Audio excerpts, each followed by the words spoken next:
বর্তমান সমাজে সফলতা শব্দটি সমার্থক হয়ে উঠেছে ধন সম্পদ, ক্যারিয়ার, খ্যাতি আর বিলাসবহুল জীবনের সঙ্গে। কিন্তু প্রশ্ন হচ্ছে, সত্যিকারের সফলতা কি কেবল দুনিয়ার প্রাপ্তিতে সীমাবদ্ধ? অনেক ধর্মবিশ্বাসী ও চিন্তাবিদরা বলছেন, দুনিয়াতে সফল হওয়া যেমন গুরুত্বপূর্ণ, তেমনি আত্মিক সফলতাও অবহেলার নয়। ইসলামে বলা হয়, আসল সফলতা তো ওই পরকালের সফলতা, যেখানে মানুষ জান্নাত পাবে এবং জাহান্নাম থেকে রক্ষা পাবে।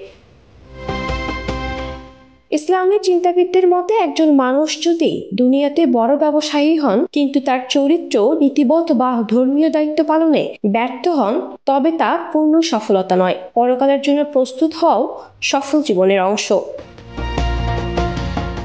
গবেষণায় দেখা গেছে, যারা শুধু বাহ্যিক সফলতা অর্জনের পেছনে ছুটেছেন, অনেক সময় তারা মানসিক শান্তি ও আত্মিক তৃপ্তি হারিয়েছেন। অপরদিকে যারা জীবনে উদ্দেশ্য খুঁজে পেয়েছেন, যেমন সমাজসেবা, আত্মিক উন্নয়ন বা আল্লাহর সন্তুষ্টির জন্য, তারা দীর্ঘমেয়াদে বেশি তৃপ্ত ও পরিপূর্ণ অনুভব করেন। সফলতা মানে শুধু চাকরি, টাকা বা পদ নয়। সফলতা মানে নিজের ভেতরের শান্তি, অন্যকে ভালোবাসা এবং মৃত্যুর পরের জীবনের জন্য প্রস্তুত থাকা।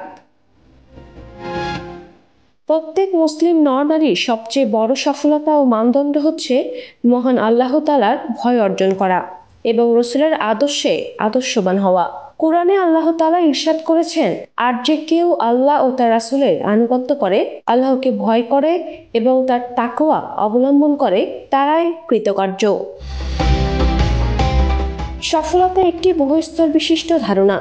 এটি কেবল চাকরি, ব্যবসা, বাড়ি-গাড়ি বা খ্যাতি দিয়ে সীমাবদ্ধ নয়। একজন মানুষ কেবল তখনই সত্যিকারের সফল, যখন তিনি দুনিয়ায় মানবিক দায়িত্ব পালন করেন এবং পরকালের জন্য প্রস্তুত থাকেন।